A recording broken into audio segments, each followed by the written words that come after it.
नमस्कार, study master का स्वागत है। आज मैं आंसर राइटिंग चेक करूंगा जो कि मेंस आंसर राइटिंग है और प्रिय रंजन राहुल की कॉपी को चेक करूंगा। इन्होंने पीटी क्वालिफाई किया है और इनका जो मार्क्स है वो 110 है। तो मेरी ओर से बहुत बहुत शुभकामनाएं आपको। और अब मैं आपकी कॉपी को चेक करता हूं। बाकी लोग भी अपनी कॉपी को चेक करा सकते हैं। वो आई स्टडी की ईमेल आईडी पे आप भेज दीजिएगा अपने आंसर को पीडीएफ फॉर्मेट में। और एडमिट कार्ड और प्रीलिम्स जो स्कोर कार्ड है, जो आपका मार्क्स है, जैसे मैंने दिखाया है प्रिय रंजन राहुल का, तो ये स्क्रीनशॉट भेज दीजिएगा ताकि एक बार दिखाया जा सके कि हाँ, आपने पीटी में कितना नंबर या मार्क्स ऑब्टेन किए हैं। तो खैर, अब मैं इनकी कॉपी को देखता हूँ। और ये बहुत बढ़िया सवाल है और इसको लेकर के अभी मैं आपको बताऊंगा कि क्या कुछ इसमें अपडेट भी करना है। तो बिहार के तीव्र आर्थिक विकास में या बिहार के आर्थिक विकास में मुख्य बाधाएं क्या रही हैं अब तक, ये पूछा गया इसमें। इन समस्याओं को किस प्रकार से दूर किया जा सकता है, तो समस्याओं को दूर करने के उपायों को भी चर्चा कर देना है। तो बाधा बता देना है और समस्याएं कैसे दूर होंगी, तो इनको आप उपाय के तौर पे भी बता सकते हैं कि उपाय क्या होने चाहिए। तो इसका मतलब ये होगा कि उपाय बताने के संदर्भ में जो सरकार के द्वारा लगातार प्रयासरत किया जा रहा है आर्थिक विकास को लेकर के, उसको भी आपको थोड़ा बहुत लिखना पड़ेगा। तो खैर, इनकी कॉपी को पढ़ते हैं। बिहार में आर्थिक विकास की अपार संभावनाएं छिपी हुई हैं, लेकिन इसके बावजूद अब तक बिहार राज्य का समुचित और समावेशी आर्थिक विकास कई कारणों से संभव नहीं हो पाया है। पिछले कुछ वर्षों से सरकार के अथक प्रयासों के फलस्वरूप राज्य में विकास के मार्ग का प्रशस्त होना शुरू हुआ है। ठीक है, जैसे कि आपका कहना है कि आपने ऐतिहासिक बैकग्राउंड को भी बता दिया है कि आर्थिक विकास की अपार संभावनाएं छिपी हुई हैं।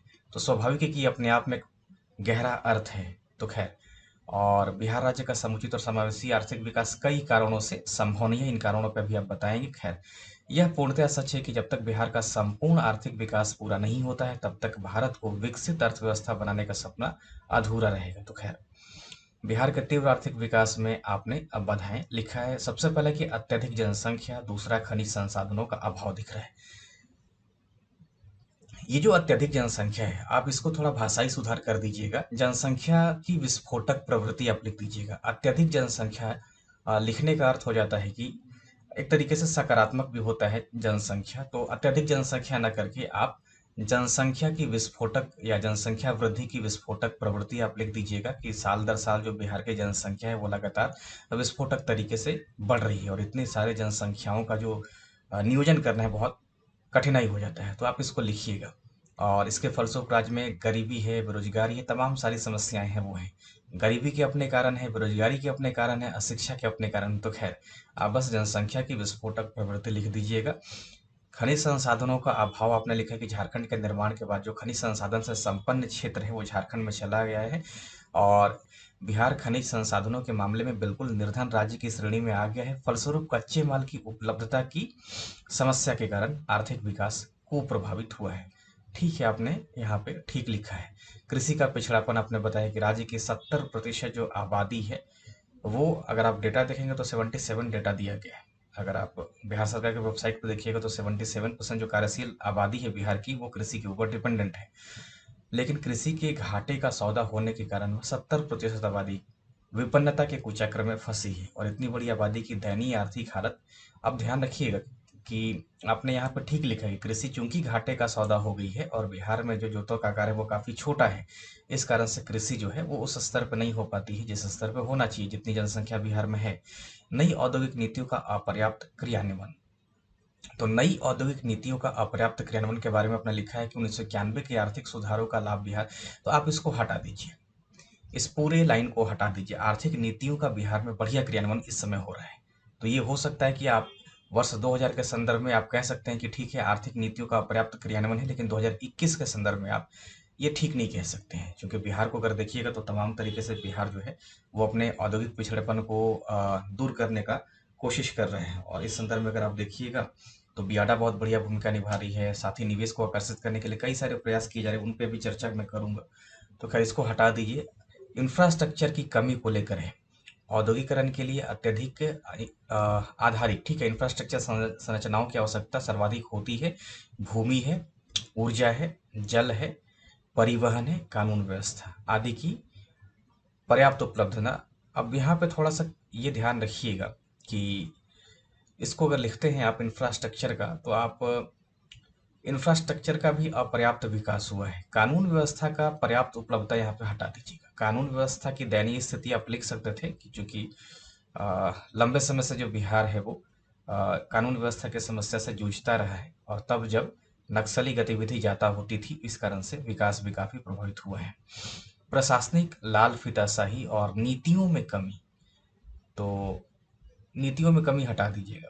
आप लिख सकते हैं लाल फीता, जो कि काफी हद तक अब इसको दूर करने की बात की जा रही है, और अगर आप यकीन मानिए बिहार सरकार है वो सिंगल विंडो क्लियरेंस पे काम कर रही है। तो पास्ट में लाल फीताशाही हुआ है, आप उसको लिखिएगा कि लाल फीताशाही है। नीतियों में कमी छोड़ दीजिएगा। शासन में अपारदर्शिता व जवाबदेहिता का न होना आर्थिक विकास को अवरोधित किया है। इसके अलावे औद्योगिक नीतियों का जमीनी स्तर पर क्रियान्वयन भी समुचित ढंग से नहीं हो पाया। ठीक है, आप अच्छा लिखे हैं इसमें। अन्य कारणों में समुद्र तटों से दूरी होना, युवाओं में कौशल की कमी। आप समुद्र तटों से दूरी मत कीजिए, अगर आप करेंगे तो फिर दिल्ली का फिर विकास ही नहीं हो पाएगा, दिल्ली और दूर है। तथा युवाओं में कौशल की कमी, युवाओं में कौशल की कमी नहीं है, ध्यान रखिएगा कि कौशल में कमी मत कीजिएगा।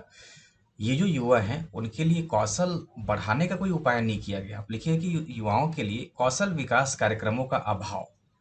इस कारण से आप बताइए कि हाँ, तब इसके फलस्वरूप जो कौशल की कमी उनमें है, सीधे मत लिखिए।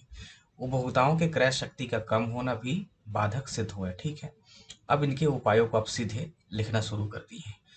तो यहाँ पे बीच में थोड़ा सा लिखिएगा, आप अपने राय को देते हुए थोड़ा सा पैरा बना के लिखिएगा कि हाँ, इन सब कारणों के कारण जो बिहार है वो अविकसित अवस्था में या पिछड़ेपन की अवस्था में रहा है, और इन पिछड़ेपन को या आर्थिक विकास को निम्न तरीके से बढ़ाया जा सकता है। तो आप उस संदर्भ में आप उपाय बताइएगा, सीधे मत लिखिएगा, बीच में कुछ कुछ लिखते रहिएगा। आपने लिखा है कि कृषि आधारित आधारित उद्योगों की स्थापना। ठीक है, कृषि प्रधान राज्य होने के कारण यहाँ खाद्य प्रसंस्करण जैसे उद्योगों की स्थापना की जरूरत है। एक और बात ध्यान रखिएगा, चूंकि आप बहुत नए डेटा से अवेयर हुए नहीं हैं, बिहार अब उस स्टेट की श्रेणी में आ गया है, या बिहार अब उस स्थिति में आ गया है कि यहाँ जितने भी कृषि उत्पाद होते हैं उन सब का बिहार में ही प्रसंस्करण हो रहा है। अगर आप इकोनॉमिक सर्वे पढ़े होंगे इस बार का, तो उसमें साफ साफ लिखा है कि बिहार के अब जो कृषि उत्पाद है वो बिहार से बाहर नहीं जा रहे हैं, बिहार के भीतर ही उनका प्रसंस्करण कर दिया जा रहा है। तो ये आप नए डेटा से अवेयर रहिएगा। कृषि क्षेत्र का कायाकल्प, किसानों को साख, विपणन, भंडारण, तकनीकी सहायता आदि के द्वारा सशक्त करना बहुत आवश्यक है। कौशल विकास, सिंगल विंडो क्लियरेंस प्रणाली, उद्योगों से संबंधित नीतियां सरल होनी चाहिए। वैसे तय करके आप लिख लीजिए, इसको और थोड़ा लिखिए, क्लियर कीजिए कि क्या होना चाहिए। अन्य उपायों में पर्यटन आधारित उद्योगों का विकास करके तीव्र आर्थिक विकास किया जा सकता है। इसके अलावे स्टार्टअप, इनोवेशन, ठीक है, लघु उद्योगों को पर्याप्त। तो खैर आपने इसको लिखा है और निष्कर्ष बताया कि इस प्रकार हम ये देखते हैं कि बिहार में तमाम अवरोधों के बावजूद आर्थिक विकास की काफी प्रबल संभावनाएं हैं। इस दिशा में सरकार लगातार सार्थक प्रयासों के। तो सरकार के कुछ प्रयासों को लिखिए, लास्ट में सरकार के कुछ प्रयासों को लिखिए, अभी मैं आपको बता रहा हूँ। तो खैर ये आपने लिखा है, तो इसमें सुधार की आवश्यकता है। आपका ट्रेडिशनल टाइप में आंसर है, और एक अच्छी बात है कि आपकी शाब्दिक गलतियां इसमें नहीं है, आप बढ़िया लिख रहे हैं। तो इन सबको कैरी कीजिए, बहुत अच्छा है। और अब देखिएगा कि वास्तव में क्या होना चाहिए बिहार के लिए, तो उन सब नए आयामों पर भी बात कीजिएगा। कुछ प्रमुख उपायों में अगर देखा जाए तो ठीक है, आपने अच्छा किया था कि कृषि से शुरुआत किया है, तो कृषि पर विशेष फोकस लिख दीजिए। सबसे पहले जो टाइटल दीजिए आप कि कृषि पर विशेष फोकस, तो विशेष ये फोकस कर दीजिएगा। आप लोग लिखते चलिएगा कृषि पर विशेष फोकस। और इस विशेष फोकस में ध्यान रखिएगा, कृषि रोड मैप को जरूर लिखिए। कृषि रोड मैप 2017 से लेकर के जो 22 तक चलाई जा रही है उसको याद करके आप ये कृषि रोड मैप जरूर लिखिएगा। और इस कृषि रोड मैप के माध्यम से जो कृषि का विकास है वो किया जाए, ताकि मतलब ये रोड मैप जो है वो फेल ना हो। इसको सफल बनाने के लिए हर संभव प्रयास किया जाए, ताकि जो कृषि क्षेत्र है वो अच्छा उत्पादन दे सके और जो किसान है उनकी स्थिति अच्छी हो सके। तो कृषि पर विशेष फोकस देने की आवश्यकता है, इसको खूब बढ़िया से लिखिएगा। दूसरा इंपॉर्टेंट कारण हो जाएगा आपके लिए, ध्यान रखिएगा कि खास करके बिहार में अगर इंफ्रास्ट्रक्चर देखिएगा तो कहीं ना कहीं उसमें उस अनुपात में वृद्धि नहीं हो पाई है। तो इंफ्रास्ट्रक्चर को जरूर लिखिए। अगर आप महाराष्ट्र को देखते हैं, अगर आप पंजाब को देखते हैं, हरियाणा को देखते हैं, तो उस उन राज्यों के तुलना में अगर बिहार में देखिएगा तो आधारभूत सुविधाएं या इंफ्रास्ट्रक्चर का उतना विकास नहीं हो पाया है। खास करके अगर आप सड़क निर्माण को देखिएगा तो सड़क निर्माण उस अनुपात में नहीं बढ़ पाया है। तो ध्यान रखिएगा, चाहे वो सड़क निर्माण हो। हालांकि बिहार में पनबिजली योजनाओं के माध्यम से या पनबिजली जो संस्था है या कंपनियां उनके माध्यम से बिजली का पर्याप्त हो रहा है, लेकिन उद्योगों के लिए पर्याप्त आपूर्ति नहीं हो सकेगा इन सब छोटी छोटी परियोजनाओं के माध्यम से। यही कारण है कि इंफ्रास्ट्रक्चर का, खास करके सड़क को और उद्योगों के क्षेत्र में जो ऊर्जा है उसको लेकर के अगर देखिएगा तो अपर्याप्त अभी विकास है। साथ ही अगर आप बिहार को देखिएगा तो नॉर्थ बिहार खास करके वो बाढ़ प्रभावित जोन में चला आता है। इस कारण से वहाँ पे बाढ़ नियंत्रण की व्यवस्था की जानी चाहिए और जो जल निकासी है वो होना चाहिए। तो इंफ्रास्ट्रक्चर को खूब बढ़िया से आप लोग लिखिएगा, खास करके सड़क और ऊर्जा को लेकर के बहुत इम्पोर्टेंट आपके लिए रहेगा। इसके अलावा ध्यान रखिएगा कि बिहार लंबे समय से अगर देखिएगा तो अपने राजस्व की पूर्ति के लिए केंद्र के ऊपर डिपेंडेंट रहा है। अगर आप देखिए तो बिहार में जो पंचवर्षीय योजनाओं के तहत जो विकास कार्यक्रम किए थे वो अपर्याप्त रहे। तो पंचवर्षीय योजनाओं का भी पूरा लाभ विकास बिहार को नहीं मिला है। तो अधिक से अधिक जो इसकी निर्भरता हो गई थी वो केंद्र के ऊपर निर्भर हो गया था। इस कारण से इसका जो विकास है वो उस तरीके से नहीं हो पाया है। तो लिखिए कि बिहार में दरअसल राजस्व का अपना आधार बढ़ाना होगा। बहुत इंपॉर्टेंट आपके लिए रहेगा, इसको लिखिएगा कि राजस्व का आधार बढ़ाए और वित्तीय स्थिति को सुधारने में जो सरकार है वो काम करे। तो बहुत इम्पोर्टेंट रहेगा। और ख़ास करके अगर देखिएगा तो जो बिहार में बैंक सेक्टर है, तो बैंक सेक्टर में बढ़ोतरी अभी की जा रही है, लेकिन आप लिखिए कि उस अनुपात में नहीं वृद्धि की जा रही है। ख़ास करके जो प्राइवेट सेक्टर के जो बैंक है, वो दूर दराज के इलाकों में जाने से बचते हैं। उनका जो केंद्रीकरण है वो दरअसल पटना के आसपास ही हो जाता है। तो आप लिखिए कि जो बैंक बैंक है वो दरअसल उसका बिहार में ज़्यादा प्रसार होना चाहिए। तो इन सबको लिखिएगा। उसके बाद इम्पोर्टेंट आपके लिए रहेगा कि जो लॉ एंड ऑर्डर है, तो देश सॉरी राज्य की जो कानून व्यवस्था है उसमें सुधार होना बहुत इम्पोर्टेंट है। अगर आप एक शांति पूर्ण माहौल देते हैं तो ये उद्योगों के विकास के लिए भी काफ़ी इम्पोर्टेंट रहता है। तो लिखिएगा कि शासन में जो सुधार है वो मजबूत संस्थानों के निर्माण की दिशा में एक बड़ा कदम हो जाता है और बिहार इस दिशा में हालांकि बढ़ रहा है, लेकिन लिखिएगा कि वास्तव में कानून व्यवस्था की जो स्थिति है वो उस स्तर पे या औद्योगिक माहौल के लिए सही अभी नहीं है। हालांकि इसमें बहुत कुछ सुधार की भी आवश्यकता है, तो इसको लिखिएगा। इसके अलावा आपने ठीक लिखा था कि लाल फीताशाही, तो इन सबको दरअसल अब चूंकि बिहार में अगर देखिएगा तो ई गवर्नेंस भी है। बिहार को अगर देखा है तो ई गवर्नेंस का लगातार प्रसार हो रहा है। तो ई गवर्नेंस को प्रभावी रूप से क्रियान्वित किया जाए ताकि जो लाल फीताशाही है उसको पूरी तरीके से खत्म किया जा सके। इसको लिखिएगा। उसके बाद जो यहाँ के ह्यूमन रिसोर्स है, तो मानव संसाधनों का जो है वो भरपूर उपयोग करना पड़ेगा, यानी कि इनको ट्रेन करना पड़ेगा। मानव संसाधन जो है, आप लिखिए कि मानव संसाधन पे विकास देने की आवश्यकता है। हालांकि इसमें भी सरकार काम करे उसको मैं बताऊंगा आपको। तो मानव संसाधन पर विशेष ध्यान देने की आवश्यकता है, क्योंकि बिहार जो है वो एक तरीके से गरीब राज्य भी है और यहाँ पर शिक्षा का स्तर भी काफ़ी कम है। इस कारण से जो यहाँ का ह्यूमन रिसोर्स है वो उस स्तर में स्किल्ड नहीं है।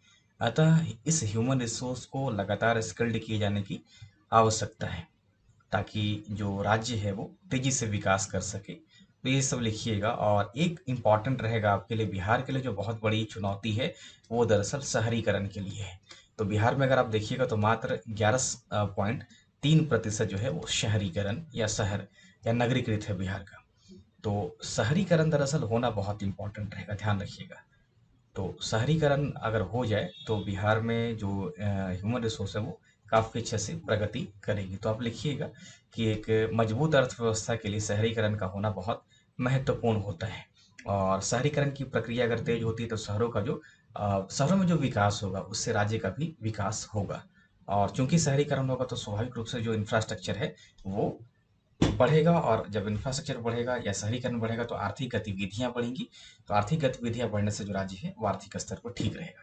तो शहरीकरण को बढ़ाए जाने की आवश्यकता है, ये भी आप लिखिएगा, इंपॉर्टेंट आपके लिए रहेगा। कुछ इंपॉर्टेंट बातें आपको मैं बता देता हूँ जो कि बिहार आर्थिक सर्वेक्षण के संदर्भ में आपको एक सकारात्मक नजरिया मिलेगा, खास करके इस संदर्भ में।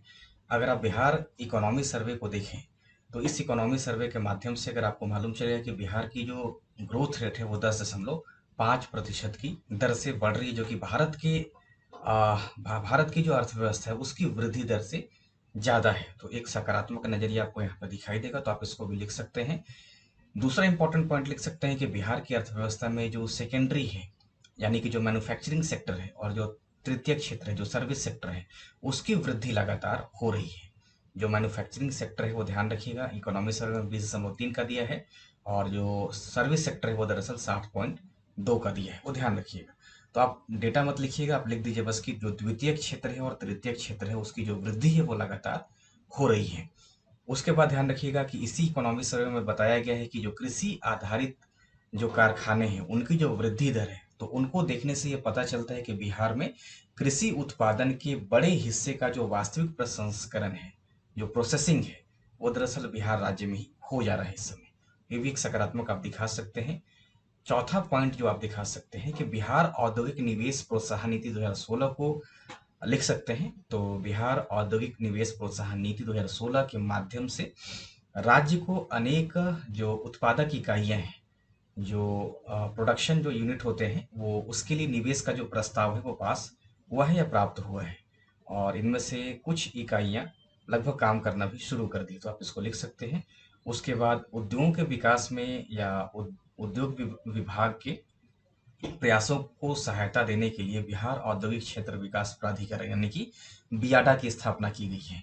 और ये जो बियाडा है, ये बियाडा दरअसल सूक्ष्म और लघु उद्योगों के लिए जो निवेश का जो प्रस्ताव है वो आकर्षित करने का काम कर रही है। तो आप बियाडा के बारे में बढ़िया से लिखिएगा, तो ये सब इम्पोर्टेंट रहेगा। फिर आपने पर्यटन को लिखा है, तो पर्यटन के लिए भी राज्य सरकार अगर देखिएगा तो लगातार प्रयास कर रही है, और आपको एक दिलचस्प आंकड़े मिलेंगे खास करके पर्यटन को लेकर के कि वर्ष 2000 जो 19-20 है, इस 2019-20 में बिहार का जो पर्यटन क्षेत्र है वो 2013-14 के मुकाबले लगभग 225% की दर से वो वृद्धि किया है। तो आप इसको लिख सकते हैं कि बिहार में जो पर्यटन है वो 225% की दर से बढ़ा है।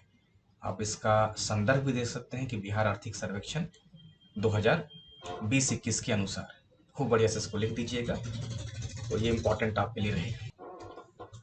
इसके अलावा आप लिख सकते हैं कि जो उद्योग मित्र हैं, यानी कि जो स्थानीय उद्यमियों की सहायता के लिए राज्य सरकार के द्वारा उद्योग विभाग के अंतर्गत उद्योग मित्र का भी प्रबंध किया गया है, और ये उद्योग मित्र जो हैं वो निवेशकों को या जो उद्यमी होते हैं उनको अपना उद्यम लगाने में सहायता करते हैं। तो इसको भी लिखिएगा, इंपॉर्टेंट आपके लिए रहेगा।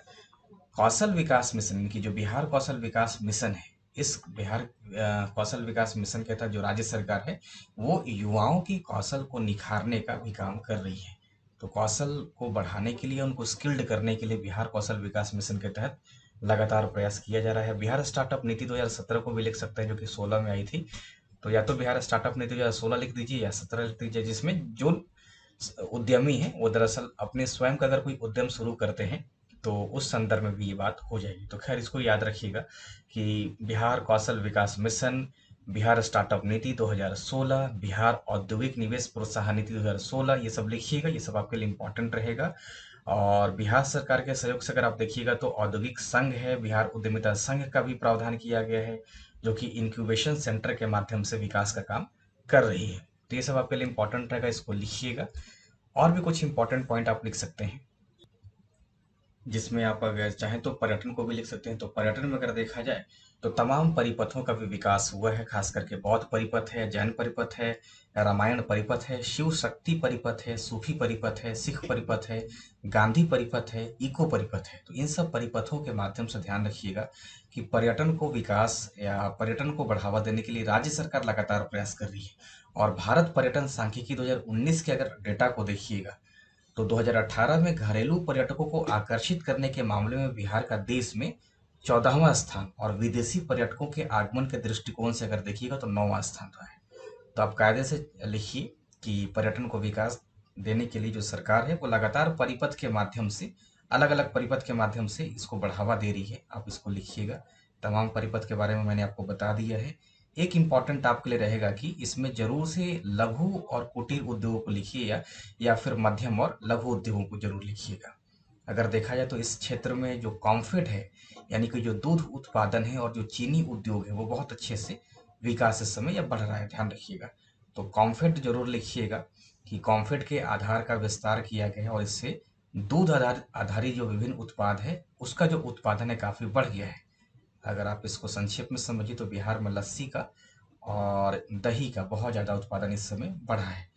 तो ये सब लिखिएगा, बहुत इंपॉर्टेंट रहेगा। चीनी के संदर्भ में याद रखिए कि जो डेटा है इकोनॉमी सर्वे का वो बताता है कि इस समय बिहार में 10 चीनी मिलें जो हैं वो कार्यशील हैं। इसके अलावा बिहार में पावरलूम और हैंडलूम का जो उद्यम है उसको भी लगातार बढ़ाया जा रहा है। इससे क्या है कि ग्रामीण और शहरी दोनों लोगों को रोजगार उपलब्ध हो जाता है और इन उद्योगों को लगातार जो सरकार है वो वित्तीय और तकनीकी सहायता देती है जिससे राज्य का जो विकास है वो हो सके। ये सब लिखिएगा आपके लिए। उसके बाद शहद के लिए भी लगातार प्रयास करती है, मधुमक्खी पालन को लेकर के या रेशम उद्योग के लिए सरकार है वो लगातार प्रयास प्रयासरत है वो रहती है। तो ये सब लिखिएगा, आपके लिए इम्पोर्टेंट रहेगा। तो एक तरीके से जो राज्य सरकार है वो अपने परंपरागत औद्योगिक औद्योगिक जो विकास है या बिहार का जो ऐतिहासिक पिछड़ापन है उसको बदलने के लिए या पलटने के लिए लगातार अनुकूल औद्योगिक वातावरण बना रही है और इसके लिए तमाम नीतिगत उपायों का सहारा ले रही है। और इसी औद्योगिकरण को बढ़ावा देने के लिए सरकार जो है वो अनेक समर्पित संस्थानों की भी स्थापना कर रही है। तो तमाम संस्थानों के बारे में मैंने आपको बताया है, खास करके बियाडा को देखिएगा तो इम्पोर्टेंट रहेगा। तो इन सबको आप लगातार लिखिएगा, तो इन सब का एक परिणाम हो जाएगा कि जो बिहार है उसका जो विकास है वो काफ़ी पहले की तुलना में अगर देखिएगा तो जो डेटा बता रहा है कि जो ग्रोथ रेट है वो 10.5 का है, तो ठीक है, फिर वो लगातार बढ़ रहा है। कम से कम कोविड के समय में तो बढ़ ही रहा है। ये सब आप लिखिएगा, आपके लिए अच्छा रहेगा। और भी कुछ पॉइंट मैं कल वीडियो बना के आपको बता दूंगा। आपकी कॉपी को मैंने चेक किया और आप फिर से इसको लिखिए और नए तरीके से लिखिए। कोई दिक्कत हो तो पूछिएगा। बहुत बहुत शुक्रिया। कोशिश रहेगी कि वीडियो जो है 15 मिनट में ख़त्म हो जाए। बहुत बहुत शुक्रिया आप लोगों के लिए। कोई अगर सुझाव हो आपको या कुछ सवाल पूछना हो तो इसी यूट्यूब के लिंक में सवाल पूछ लीजिएगा और ईमेल आईडी पे आप अपने क्वेश्चन को भेज दीजिएगा ताकि कॉपी जो है वो चेक किया जा सके। तो खैर, बहुत बहुत शुक्रिया आप लोगों को।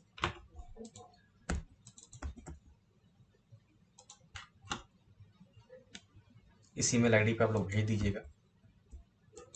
बहुत बहुत शुक्रिया।